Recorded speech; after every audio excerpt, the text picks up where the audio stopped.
Up and intern, right? Yes. An intern at let's see, you were at Topeka, I believe. Yes. All right. Okay. And he's got another one of those short title ones.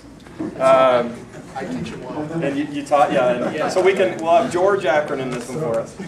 And so I guess without further ado, we can stay on time here, and then we can all go get our beer shortly thereafter. So take it away, Jared. Thank you. All right, as Steve mentioned, I'm Jared. I come from Topeka, WFO Topeka.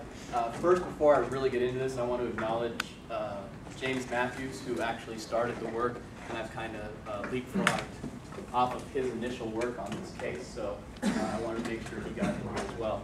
But if we just want to go ahead and dive into it, this presentation covers a event that took place in the southern Sacramento Valley in Northern California.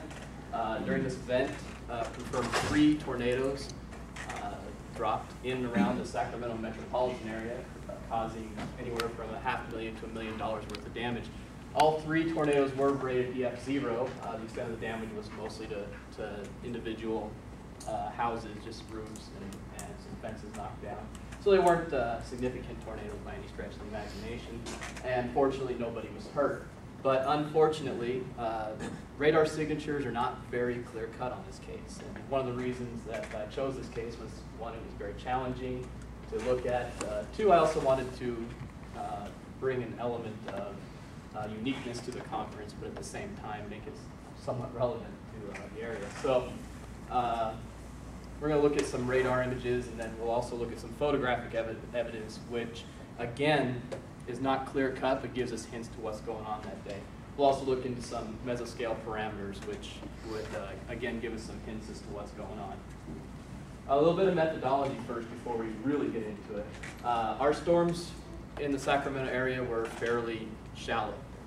Just for some reference sake, I put up a little chart here between the storms that went up in the Sacramento area versus traditional supercellular storms you can see east of the Continental Divide.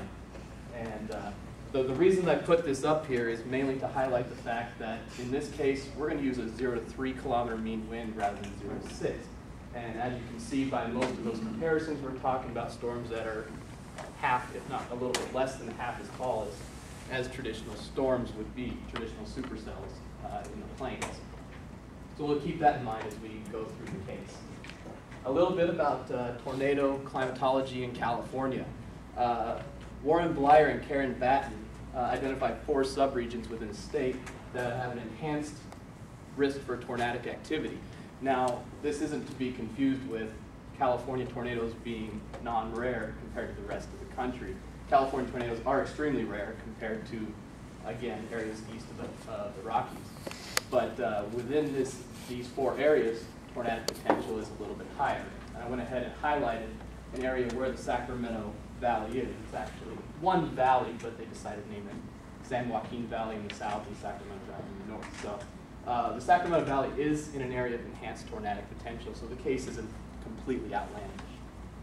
A little bit about California tornado synoptic setups. This diagram was drawn up by John Monteverdi, among others, back in 2003.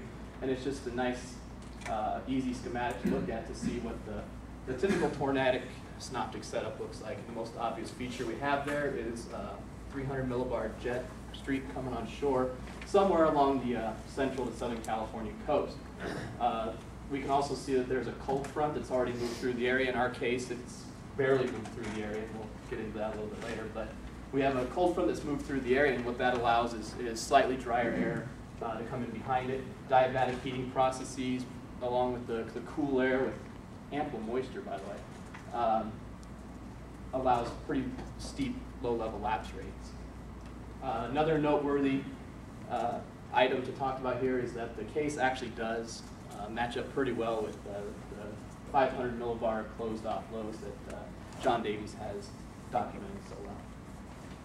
The other thing to note about this picture, there's an arrow going from southeast to northwest through the center of California, highlighted by the red.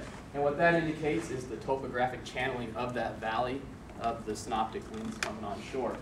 typically you would have a west to southwest wind, but due to the topography, it's going to be turned mechanically to a southeast to northwest direction. And what that does is acts to enhance the directional shear in the area. 21Z lapse point sounding. The radar sounding was not very indicative of the area for a couple of reasons. The first reason is that the sounding was taken 9 hours prior to initiation, and there's a big mountain range between Oakland, California, where the sounding takes place, and the Sacramento Valley. So there's a few reasons that the sounding wasn't overly indicative. So what I did was just did a lapse point sounding here. Well, we have just some real basic things to look at. We have pretty low LCLs, about 1,750 feet, which is about 500 meters, give or take. Modest cape, but sufficient for some pretty good updrafts in the area. But one thing to notice about the cape is that we get some pretty low LCLs. And in this case, we have about 30,500 feet, or I'm sorry, equilibrium low, rather. And that shows us that regardless of the mode of storm, whether it's a typical storm or whether it is indeed supercellular, it's going to be pretty low. Looking at some 21Z lapse mesoscale parameters, the image is the surface-based cape in the area. We can see anywhere from, if you look at the color curve, anywhere from 800 to 1,200 joules per kilogram of cape. So again, modest, however efficient. The orange bars, which my apologies for the difficulty to see them, is the 0 to 1 kilometer shear, and we're looking at 10 to 15 knots of shear in and around the Sacramento metropolitan area about that time. The blue barbs are actually 0 to 3 kilometer wind shear. Again, we're using 0 to 3 instead of 0 to 6 because we're dealing with some pretty small storms here. Go ahead and highlight the area that we're looking at just to help you guys out a little bit. And one more thing I want to lay on top of all this is some streamlines. And we can see that right in the Sacramento metro area, there's a pretty good convergence of surface winds. And that's basically that cold front. And I use the word cold front very loosely. It's more of a wind shift than it is a cold front. I don't believe there's any temperature discontinuity between the warm air and the cold air. But we can see that there's a pretty good surface convergence area right in Sacramento. And this is probably what served as the trigger mechanism for convection that afternoon. Looking at just a small diagram here that Jeffrey Craven came up with in 2002. Given the LCL and 0 to 1 shear parameters in the area, we can see that there actually is a pretty enhanced risk for tornadic activity in the Sacramento area that day, assuming convection can indeed get going. I also went ahead and built an effective hodograph, again, because the hodograph that the RAOP sounding took was not indicative of the environment that the storms were sampling.